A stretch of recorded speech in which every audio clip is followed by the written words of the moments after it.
క్రీస్తు పేరిట నా వందనాలు. మనం కొన్ని వాస్తవాలు మాట్లాడుకోవాల్సి వస్తే, ఈరోజు మీతో నేను డిస్కస్ చేయాలనుకునేటువంటి అంశము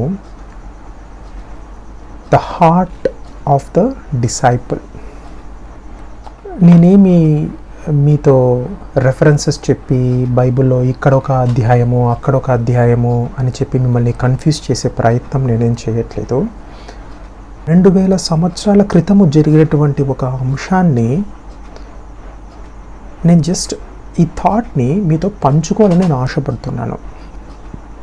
నేనేమి బైబిల్లో ఉన్నటువంటి మర్మమనో నాకే ఒక కొత్త విషయం అర్థమైందనో మీకు చెప్పాలనుకోవట్లేదు, కానీ ఇది ఒక సింపుల్ ఇన్సిడెంట్ ఆర్ ఒక పరిస్థితి శిష్యులకు ఎదురైంది. అదేంటంటే, యేసుప్రభు గారు 2000 సంవత్సరాల క్రితము ఆయన ఈ భూమి మీద నివసించారనే విషయము చిన్నపిల్లని అడిగినా కూడా చెప్తారు. ఆయన 3.5 సంవత్సరము పరిచర్య చేశారనేది కూడా ఎవరైనా చెప్తారు. ఆయన 12 మందిని ఎంచుకున్నాడు అనే సంగతి కూడా అందరికీ తెలిసిన విషయమే. యేసుప్రభువు మిరాకిల్స్ చేశాడు అంటే ఆయన అద్భుతాలు, అంటే నీటి నుంచి ద్రాక్షారసంగా మార్చుట, కళ్ళు లేనటువంటి పుట్టి గుడ్డివారికి కళ్ళు ఇప్పించుట, ఇంకా తర్వాత ఆయన నీళ్ళపైన నడుచుట. అంటే ఆయన ఏదో ఒక మ్యాజిక్స్ చేయాలని కాదు, కానీ ఆయన ఆ పరిస్థితులలో అద్భుతాలు చేయవలసిన పరిస్థితి వచ్చింది. సో ఇప్పుడు నా అంశం ఏంటంటే, ఆయనతో పాటు అంటే క్రీస్తుతో పాటు యేసుప్రభుల వారితో పాటు ఆయన ఏర్పరచుకునేటువంటి ఆ 12 మంది శిష్యులు, అంటే ఆ 12 డిసైపుల్స్ వర్ విత్ క్రైస్ట్. ఆయనతో పాటు ఈ శిష్యులు ఆయన వెళ్ళినటువంటి ప్రదేశాలకు వెళ్ళడం జరిగింది. కొండపైన ప్రసంగం చేసినప్పుడు అక్కడ ఉన్నారు. ఆయన తోటలో ప్రార్థించేటప్పుడు ఆయనతో పాటు ఉన్నారు. ఆయనతో పాటు వీళ్ళు అక్కడ ఆ బోట్లో ప్రయాణం చేసి ఉన్న సందర్భాలు మనము చూస్తున్నాము.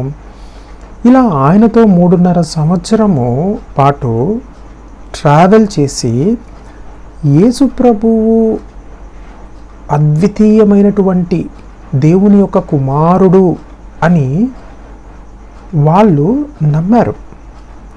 ఇక్కడ నమ్మిక ఎంత నమ్మారనేది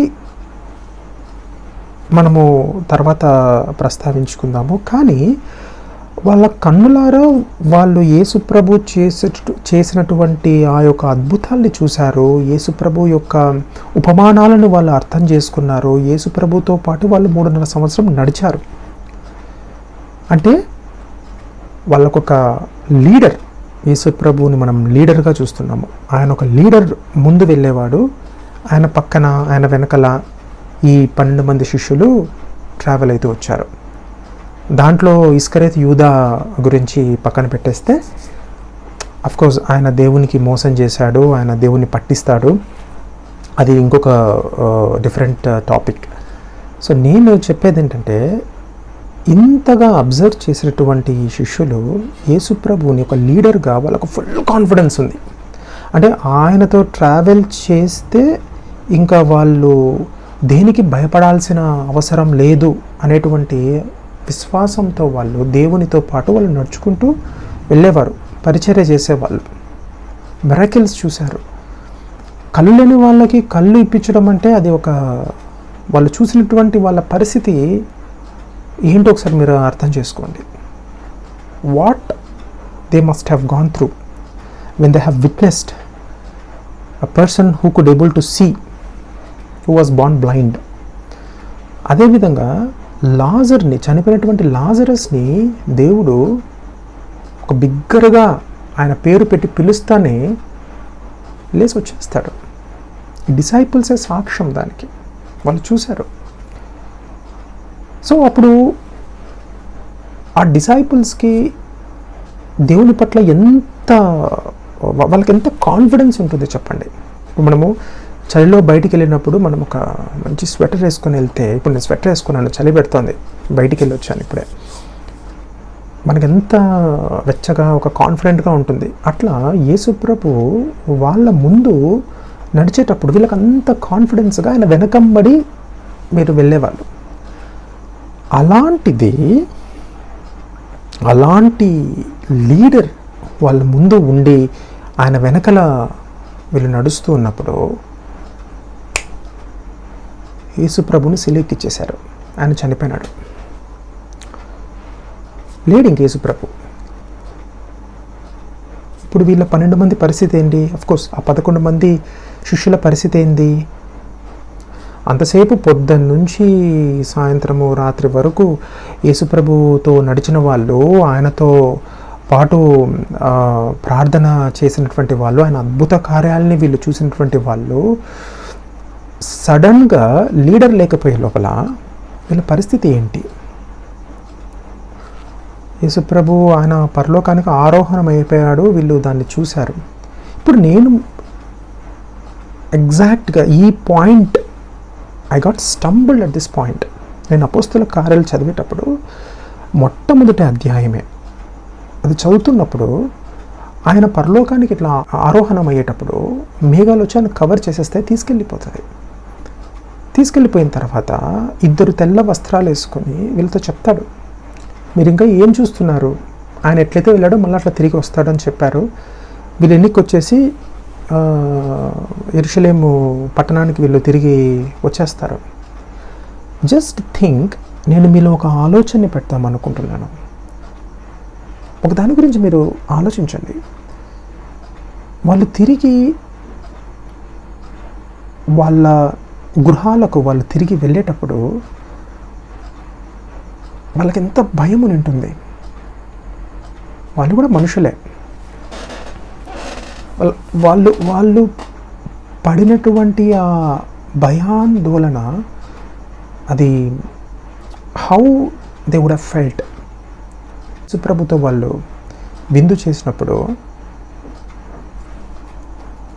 మీలో నన్ను రేపు వాళ్ళు తీసుకెళ్ళిపోతారు, ఇక్కడ ఇదే మీతో నేను గడిపేటువంటి ఆఖరి క్షణాలని దేవుడు చెప్పి పరలోక రాజ్యం గురించి వాళ్ళకు కొన్ని చెప్పి వాళ్ళు ఎలా ఉండాలి, ఎలా సిద్ధపాటు కలిగి ఉండాలని చెప్పేటప్పుడు అక్కడ పేతురు కొద్దిగా ఓవర్ యాక్షన్ చేస్తాడు. కానీ దేవుడు ఏమంటాడంటే, పేతురు అక్కడికి స్టాప్ చేస్తాడు. నాకు తెలుసులేవయ్యా, నువ్వు ఊరికి డ్రామాలు ఎందుకు వేస్తున్నావు? రేపు వస్తుంది చూడు, నువ్వు చూడు, రేపు కోడి కూసే లోపల నువ్వు 3 సార్లు నన్ను నేను ఎవరు ఎరగనంటావు. చాలే ఆపు. స్టన్ అయిపోతాడు పేతురు.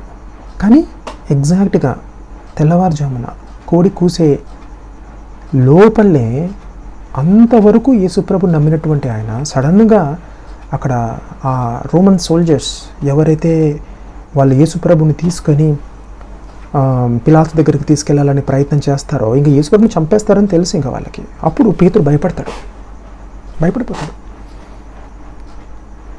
ఆయన ఎవరో నాకు తెలీదు అంటాడు.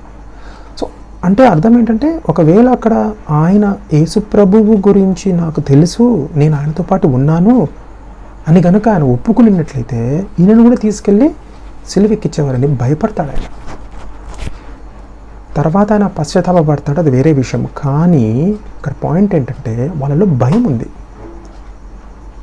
యేసుప్రభు లేడు. ఇప్పుడు యేసుప్రభు అన్నా ఉంటే ఆయన ఎదిరిస్తాడు, వీళ్ళని ఎదిరించి మాట్లాడడమో, లేదంటే యేసుప్రభు మిరాకిల్స్ చేస్తాడు, మాకేమీ కాదని మనము ఒక లీడర్ వెనకాల మనకు ఉంటే మనకు ఎటువంటి ధైర్యం ఉంటుందో, ఒక అభయహస్తం ఎలా ఫీల్ అవుతామో ఆ విధంగా ఫీల్ అవుతూ నిండేవాడేమో. ఒక్కసారి యేసుప్రభు లేకపోయే లోపల వాళ్ళ పరిస్థితి ఏంటి? వాళ్ళ ఇంటికి వచ్చి బాగా భోంచేసుకొని వాళ్ళు మంచిగా పడుకొని వారి పాటికి వాళ్ళు ఉన్నారా? సర్వసాధారణంగా మన కుటుంబ సభ్యులు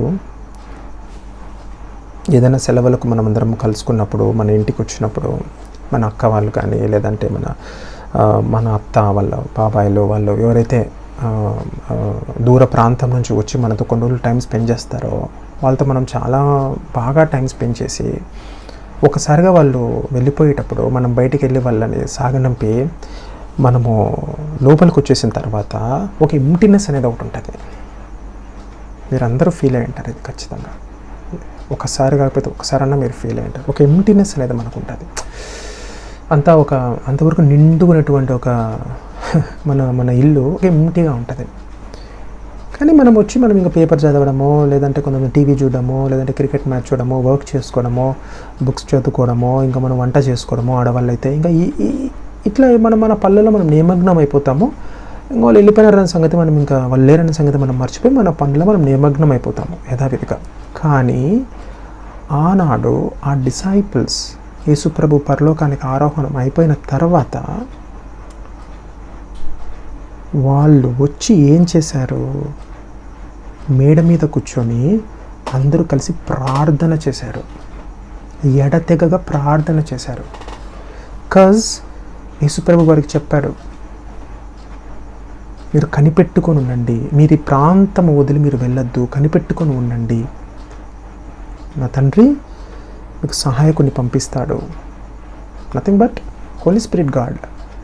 ప్రార్థన చేయందంటే వాళ్ళు దాన్ని వదిలిపెట్టేసేలా వాళ్ళు ఖచ్చితంగా వచ్చి ఆ మేడపైన కూర్చొని ప్రార్థన చేసుకుంటూ వచ్చారు. అరే ఎలాంటి వాళ్ళు ఒకసారి మనం ఆలోచిద్దాం. ఈ డిసైపుల్స్, పేతురుకి స్వభావాలు మనం ఒకసారి రీకాల్ చేసుకుందాం. పేతురుకి తొందర ఎక్కువ. ఆయన ఏం చదువుకోలే, గబగబగబగబా ఆయనంతా తొందరగా చేసేటువంటి స్వభావం కలిగిన వాడు పేతురు. తోమ అనుమానం ఆయనకి, తోమాకి వేలు పెట్టి చూస్తే కానీ నేను నమ్మను ఆయన క్రీస్తు యేసు అని అంటాడు. ఇస్కరియోతు యూదా ఆఫ్కోర్స్ ఆయన లేడు అనుకోండి, అంతా ఆయనకి డబ్బు పైన వ్యామోహం. సో దేవుడు ఎంచుకున్నటువంటి వాళ్ళు మన చర్చెస్లో పాస్టర్స్ కాదు, వాళ్ళు సర్వసాధారణమైన జీవితం గడుపుతూ ఉండేటువంటి వాళ్ళు. ఇంకా చెప్పాలంటే పూర్ పీపుల్, బెస్త వాళ్ళు, చాలా చాలా చాలా తక్కువ. వాళ్ళ అజ్ఞానం అని చెప్పకూడదు, కానీ వాళ్ళకి ఇల్లిటరేట్స్. వాళ్ళకి ప్రార్థన కూడా యేసుప్రభువు నేర్పిస్తేనే వాళ్ళు నేర్చుకున్నారు ప్రార్థన. వాళ్ళకి ప్రార్థన చేసేది కూడా వాళ్ళకి రాదు అని నాకు అర్థమవుతుంది. అలాంటి వాళ్ళని దేవుడు ఎంచుకొని వాళ్ళ విశ్వాసం ఎంత పెరిగిందంటే వాళ్ళ లీడర్ వెళ్ళిపోయిన తర్వాత కూడా ఒక పక్క వాళ్ళ చుట్టూ మరణం. వాళ్ళు కనుక యేసుప్రభువు శిష్యులు అని మ్యాటర్ బయటకు వచ్చేస్తే వాళ్ళని పట్టుకొని ఊరేసి చంపేస్తారు, సిలువేసి చంపేస్తారు భయంకరంగా. ఒక పక్క యూదులు, వాళ్ళు ఏం చేస్తారు? యూదులు అంటే వీళ్ళు ధర్మశాస్త్రాన్ని ఫాలో అయ్యేటువంటి వాళ్ళు. ఆ ప్రాంతంలో వాళ్ళు గనక యేసుప్రభు దేవుడని నమ్ముతున్నాం మేము అని చెప్పి నలుగురికి ఎవరికైనా పరిచయం చేస్తే వాళ్ళు రాళ్ళు పెట్టి కొడతారు, దైవదూషణ అని చెప్పి. పాల్ అలానే కదా ఎంటర్ అవుతాడు తర్వాత. సో వాళ్ళ చుట్టూ మరణం అయితే ఉంది, లీడర్ లేడు. అప్పుడు మనలాగా వీడియోస్ లేకపోతే ఇట్లా కెమెరాస్ పెట్టి ఆయన చెప్పిన మాటలన్నీ రికార్డ్స్ చేసుకొని ఫొటోస్ కొట్టుకొని ఇంటికి వచ్చి చూసుకొని ధైర్యం తెచ్చుకునే దానికి లేదు. వాళ్ళదంతా వాళ్ళ మైండ్లో ఇమిడిపోయి ఉన్నాయి. దేవుడు చెప్పిన వాక్యాలు ఇప్పుడు మనం బైబిల్ తెరిస్తే మనకి ఎన్నో విషయాలు వస్తాయి, మనకు ఒక ధైర్యం, ఒక స్థైర్యం అనేది మనకు వస్తుంది. వాళ్ళకి ఈవెన్ రిటర్న్ స్టేట్మెంట్స్ కూడా ఏమి లేవు, వాళ్ళకంతా వాళ్ళ మెదడులో ఉన్నాయి. దేవుడు ఇచ్చినటువంటి వాగ్దానాలు అయితేనేమి, ఆయన చెప్పినటువంటి బోధలు అయితేనేమి, ఉపమానాలు అయితేనేమి, ప్రతి ఒక్కటి వాళ్ళ హృదయాలలో ఉంటాయి. వాళ్ళంతగా పుస్తకాలు పఠించి వాళ్ళకంత నాలెడ్జ్ ఉండే వాళ్ళు అయితే కాదు, వాళ్ళు అంత చిన్న చిన్న పనులు చేసుకున్నటువంటి వాళ్ళు. అలాంటి వాళ్ళు చూపించేటువంటి విశ్వాసం, వాళ్ళ heart is what the topic for today. వాళ్ళు ఎంత భయానికి వాళ్ళు లోనై ఉంటారు, వాళ్ళు ఎంత ఆందోళనకు లోనై ఉంటారు, వాళ్ళు ఎంత నిస్సహాయ స్థితిలో వాళ్ళు ఉంటారు. అలాంటి పరిస్థితుల్లో వాళ్ళు ఎడతెగక వాళ్ళు ప్రార్థన చేయమన్నాడు మా ప్రభువు, మా తండ్రి అని చెప్పి వాళ్ళు మేడపైన కూర్చొని ప్రార్థన చేస్తూ ఉంటే తర్వాత వాళ్ళకి వరాలు అనేవి అనుగ్రహింపబడతాయి. పరిచర్య చేశారు వాళ్ళు. అంటే నా పాయింట్ వచ్చేసి, ఆ రోజు ఆ 12 మంది ఎవరైతే పరిచర్య చేయకుండా భయపడిపోయి వాళ్ళ కంఫర్ట్ జోన్స్లో వాళ్ళు ఉండి నింటే దెర్ ఇస్ నో క్రిస్టియానిటీ. క్రైస్తవ్యం అనేది లేదు. That's it. సమాధి. యేసుప్రభు వచ్చి చేసిన పనులన్నీ ఇంకా నెక్స్ట్ జనరేషన్ ఎవరికి తెలిసేది కాదు. అంటే these 12 disciples are the witness. The first hand information lies with them about Jesus Christ and the miracles that he has done. వాళ్ళు ఆ రోజు దేవుడు యేసుప్రభువు ఈ 12 మందిని ఎంచుకునేటువంటి రాత్రి ఆయన ఏం చేశాడు తెలుసా? ఎడతెగక ప్రార్థన చేస్తాడు. ఆయన రాత్రంతా ప్రార్థన చేశాడు. మొరపెట్టుకున్నాడు తండ్రికి. ఎంచుకున్నాడు వాళ్ళని, పేర్లు పెట్టి ఒక్కొక్కరిని పిలుచుకుంటాడు 12 మందిని. ఆయన ఎంచుకునేటువంటి డిసైపుల్స్ వాళ్ళు. అంటే దేవుడు ఎందుకు, ఆయన దేవాది దేవుడు అయ్యుండి కూడా ఎంచుకునేటప్పుడు ఆ 12 మందిని డిసైపుల్స్ని ఎంచుకునేటప్పుడు ఆయన అంత ప్రార్థన చేసి ఆయన ఎంచుకోవడం అంటే అంత ప్రాముఖ్యత ఉంది. ఆ 12 మంది అంత ఇంపార్టెంట్. ఎందుకంటే వాళ్ళతో పాటు దేవుడు కొన్ని సంవత్సరాలు ట్రావెల్ చేయాలా, పరిచర్యలో ట్రావెల్ చేసి వాళ్ళకు అప్పచెప్పాలి. అది ఆ పరిచర్య ఏదైతే కొనసాగింపబడాలనో యేసుప్రభు వెళ్ళిపోయిన తర్వాత that legacy has to be carried forward. So ఈ 12 మంది అంత ప్రాముఖ్యము. అందుకు వాళ్ళ గురించి అంత ప్రార్థన చేసి దేవుడు ఈవెన్ ఆయనని సిలువెక్కించి ముందు రోజు కూడా పేతురుతో అంటాడు, పేతురు సాతాన్ని శోధించాలని చాలా ప్రయత్నం చేస్తుంటే నీ కొరకు నేను వేడుకున్నాను తండ్రిని అని చెప్పి. అంటే గాడ్ నోస్ ఈ 12 శిష్యులు ఇంకా చేయలేకపోతే ఇంకా దెర్ ఇస్ నో ఫ్యూచర్. ఎవరు తెలుసా మోస్ట్ ఎఫెక్టింగ్ పర్సన్? ఈరోజు మనకు ఎవరు హోప్? ఆ రోజు ఆ డిసైపుల్స్ వాళ్ళు చేయకపోకుండా, దేవుని పరిచర్య చేయకుండా ఉండినంటే who is the hope for us? ఈరోజు మనకు దేవుని గురించి తెలిసేదా? మనం ఇంకా బలులు అర్పిస్తూనే ఉంటాము. వ్యర్థమైన బలులు, అర్థం లేని బలులు మనం అర్పిస్తూనే ఉంటాం ఇంతవరకు. ఒక ఆయన వచ్చి బలే వెళ్ళిపోయాడు అని తెలియక మనం ఇంకా బలులు అర్పిస్తూనే ఉంటామేమో. అంతేనా? సో నా నెక్స్ట్ పాయింట్ ఏంటంటే, ఈరోజు క్రైస్తవ్యం 790 కోట్లు, ఇంచుమించు 790 కోట్ల ప్రపంచ జనాభాలో దగ్గరగా 300 కోట్ల పైచులకు ఎవరు? Christians. More than 3 or 3.5 billions of Christians. మన రిలీజియనే first rank in the world. అంతమంది క్రిస్టియన్స్ అని మనం చెప్పుకుంటున్నాము.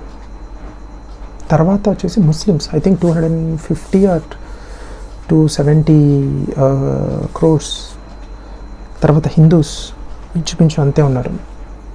సో పాయింట్ ఏంటంటే 300 కోట్ల మంది క్రైస్తవులు ఉన్నటువంటి ఈ శతాబ్దంలో, ఈరోజు ఈ జనరేషన్స్లో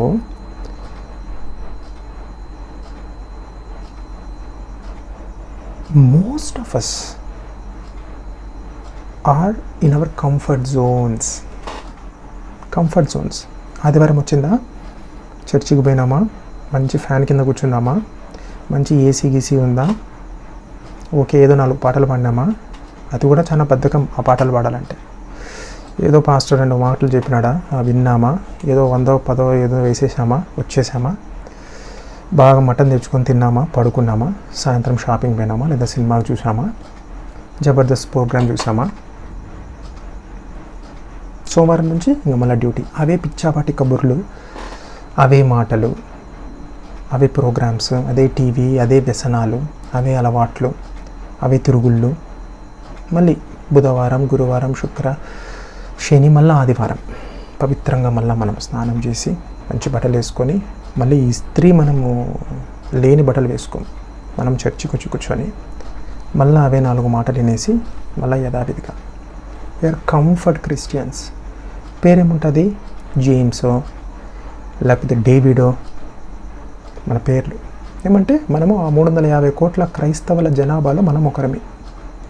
అంటే మన ఫీలింగ్ ఏంటంటే మన పేరు పరలోకంలో స్థిరంగా ఉంటుంది, మనం వెళ్ళిపోతాం అక్కడికని ఒక భావన కలిగి ఉంటాం. So we are comfort Christians. ఈరోజు నీకు నాకు ఉండేటువంటి ఆ యొక్క కమిషన్, ఆ యొక్క బాధ్యత, ఆనాడు ఆ 12 మంది శిష్యులకి దేవుడు ఏదైతే, యేసుప్రభు గారు ఏదైతే వాళ్ళకు కమిషన్ ఇచ్చి ఉన్నాడో, వాళ్ళు ఆ పని చేయకుండా ఉనింటే, వాళ్ళు కూడా కంఫర్ట్ జోన్లో ఉనింటే మరణాన్ని వాళ్ళ చుట్టూ పెట్టుకొని కూడా వాళ్ళ కంఫర్ట్ జోన్ దాటి వచ్చి పరిచర్య చేసినప్పుడు వాళ్ళకి సహాయం చేసింది ఎవరు? పరిశుద్ధాత్మ దేవుడు. సహాయకుల్ని పంపిస్తాడు, ఆయన బిడ్డల్ని సహాయకులుగా పంపిస్తాడు, వాళ్ళకి మార్గాన్ని వాళ్ళకు చూపిస్తాడు, వాళ్ళు వెళ్ళవలసిన ప్రదేశాన్ని వాళ్ళకు చూపిస్తాడు. వాళ్ళు చేశారు. Of course they have been brutally killed. ఈరోజు వాళ్ళ పేర్లు మనం ఎందుకు చెప్పుకుంటున్నాము? ఈరోజు మనం బైబిల్ ఎలా మన చేతిలో బైబిల్ ఎలాగొచ్చింది, దేవుడు చేసినటువంటి కార్యాలు మనం ఏ విధంగా తెలుసుకుంటున్నామంటే, ఆనాడు వాళ్ళు సాక్షులు, వాళ్ళు చేసేటటువంటి ఆ అద్భుతమైన పనులు, అదే అపోస్తుల కార్యాలు. అంటే అపోస్తుల కార్యాలు, మనలో చాలామందికి అపోస్తుల కార్యాలు అంటే ఏందో కూడా మనకు తెలియదు. నన్ను అడిగితే దానికి పరిశుద్ధాత్మ దేవుని యొక్క కార్యాలు అని పేరు పెట్టింటే ఇంకా బాగుంది. అది పరిశుద్ధాత్మ దేవుని యొక్క కార్యాలు అవి. సో ఈరోజు మనము క్రిస్టియన్స్గా ఉంటూ ఆదివారము 2 గంటల మట్టుకే మనము క్రిస్టియన్స్ని, తర్వాత కాదు. మనం కనీసము, మీరు నిజంగా ఒకసారి ఆలోచించండి,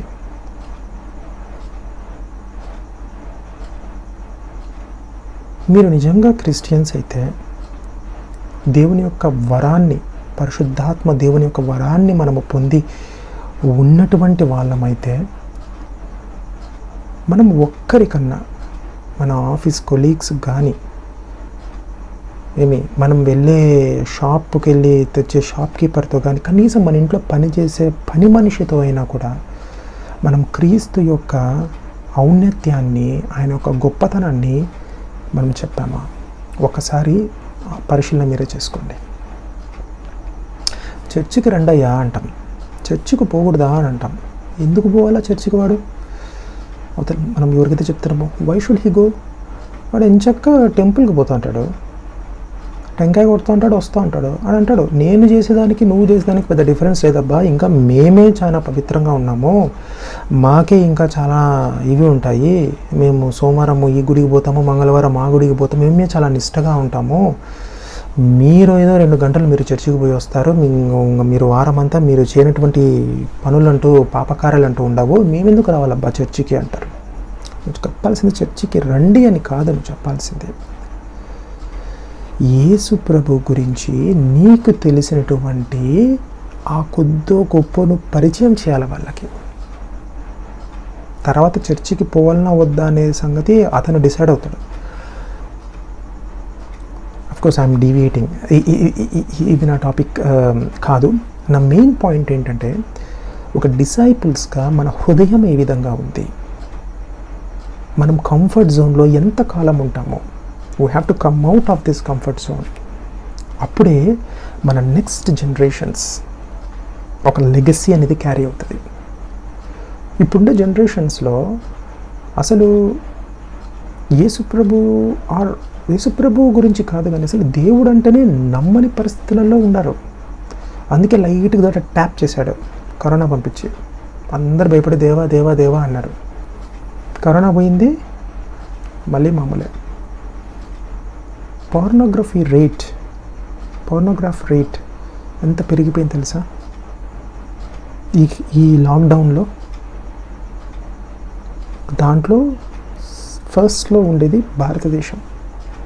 మన యువత పోర్నోగ్రాఫ్ అడిక్ట్ అయిపోయారు.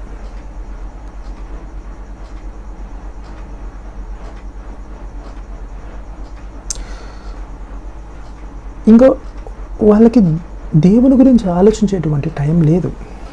We are very busy, we are running పొద్దున్న నుంచి సాయంత్రం వరకు డ్యూటీస్. ఏమంటే ఇంతవరకు లాక్డౌన్ వల్ల ఇండస్ట్రీస్ అన్నీ క్లోజ్ అయిపోయిన ఇండస్ట్రీస్ ఒక్కసారిగా ఓపెన్ అయినాయి. అందుకే మనకి కోల్ క్రైసిస్ వస్తూ ఉంది, ఈ చిప్ షార్టేజెస్ అనేది వస్తూ ఉంది. సో మన పైన ఒత్తిడి ఎక్కువ ఉంది, మన ఆర్గనైజేషన్స్ మన పైన ఒత్తిడి ఎక్కువ పెట్టున్నారు. మనం ఎంతో ప్రొడక్టివిటీ ఇప్పుడు చూపించాలి. అఫ్కోర్స్ నేను కూడా ఒక సాఫ్ట్వేర్ కంపెనీలో నేను కూడా ఒక పోస్ట్లో ఉన్నాను. నాకు తెలుసు ఎంప్లాయీస్ పడే కష్టాలు ఏంటి ఈ టైంలోని. But still that should not stop you from doing the work of Christ. So we have to go forward. మనం కంఫర్ట్ జోన్స్ నుంచి బయటికి రావాలి. మనం ఒక్క అడుగు మనం ముందుకేసినప్పుడు నీకు పరిశుద్ధాత్మ దేవుడు సహాయం చేస్తాడు మనకు. నా జీవితంలో ఆ ఒక్క అడుగు ఏంటో తెలుసా? ఇది నా 3rd వీడియో. నేను ఛానల్ క్రియేట్ చేసి ఎంతమంది చూస్తారా, ఎంతమంది సబ్స్క్రైబర్స్ వస్తారా అనేది నేను అన్నీ ఆలోచించలేదు. I am occupied, I'm overwhelmed with the tasks and the problems. But what can I do? I'm in the surrounded with the 4 walls. But what else can I do as a disciple, as a child of God? నాకు తోచినంత చేయాలని ఆలోచించినప్పుడు నాకు ఈ thought వచ్చింది. First video నేను post చేసేటప్పుడు నేను ఎంతగానో ఆలోచించా, నేనేంటి వీడియో పెట్టడం ఏంటి, అసలు చూస్తారా ఏంటి ఏమి అనేది. But that one video was a first step which I did. నేను వీడియోలు పెడతానా లేదా ఫ్యూచర్లో అనేది ఇంకొక విషయం. So that is just started. ఇవాళే నేను ఒక పరిచర్య ముగించుకొని వేరే ఈ దగ్గరలో ఉన్న ఒక పల్లెలో ఒక చిన్న గ్రామంలో పరిచర్య ముగించుకొని వస్తున్నాను. పరిశుద్ధాత్మ దేవుడు సహాయం చేస్తాడు. You cannot just restrict your self to just one place. నేను ఈ చర్చికి వెళ్తున్నానా, ఇంక నేను ఈ చర్చిలోనే ఉండాలా అని. అఫ్కోర్స్ సంఘ సభ్యత అనేది చాలా ముఖ్యం. But don't get restricted your self and don't be your self always in the listening mode. You should start preaching. You should start preaching. ఎప్పుడు మనము ప్రీచింగ్ స్టార్ట్ చేస్తాము? ప్రీచింగ్ అంటే ఉపోద్ఘాతాలకు మనం ఏం చెప్పట్లేదు. నీకు తెలిసింది నువ్వు ఆచరించి, ఈ విధంగా ఆచరించు నువ్వు కూడా. ఇది లేఖనాలు చెప్తున్నాయని మనం చెప్పాలా. That is what the disciples did on that very day. Okay, I'm just closing my video. I hope my thought has reached to you. And ఎవరైతే ఈ వీడియో చూసి ఆ కొద్ది మంది అయినా కూడా నేను చెప్పినటువంటి ఈ యొక్క ఆలోచన, అపోస్తల కార్యాలు 1వ అధ్యాయము మొదటి కొన్ని వచనాలు చదవండి చాలు. దాని గురించి మీరు అనలైజ్ చేయండి, ఒకసారి పరిశీలించండి. వాళ్ళ ప్లేస్లో, ఆ డిసైపుల్స్ అనుభవించినటువంటి ప్లేస్లోకి మనం వెళ్ళి ఒకసారి చూద్దాం. లీడర్ లేడు, నో వన్ ఈస్ దేర్, చుట్టూ మరణం. కానీ దేవుడు వాళ్ళకు కమిషన్ ఇచ్చున్నాడు. You have to go to all the places and preach the gospel. We are accountable. We have to give answer to our God. మనకి ఇచ్చినటువంటి తలాంతులు, మన టాలెంట్స్ ఎక్కడ పెడుతున్నాము? You may be a good singer. You may play keyboard. You may play drums. You may be a guitarist.